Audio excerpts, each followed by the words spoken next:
So I talked about scoring and how every single person alive today is being scored. And it's because of those scores, which for the most part are totally invisible to us, that every single person's digital experience is being shaped by somebody else. And what that means is, for us, we have very little control over what permissions we have, but for news organizations, for journalists, this becomes a potentially very dangerous thing in the future. So I talked about scoring. I talked about something called synthetic media, which is really not the same thing as a deep fake.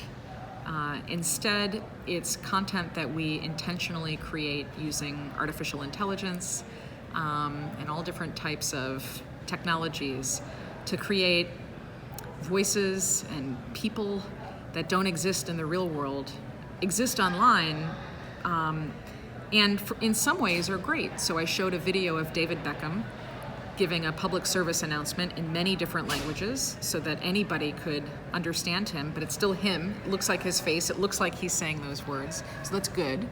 But I also showed a couple of videos that are pretty bad of people who, for example, made a video of Mark Zuckerberg saying some things that were pretty bad that he didn't actually say.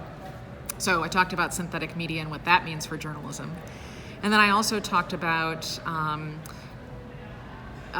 the fact that news, the business models for news and distribution are completely broken.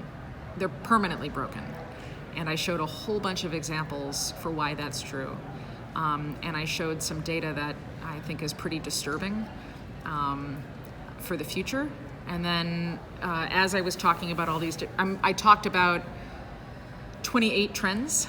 And at the end, I asked a whole bunch of questions about what all of this means for the future of news.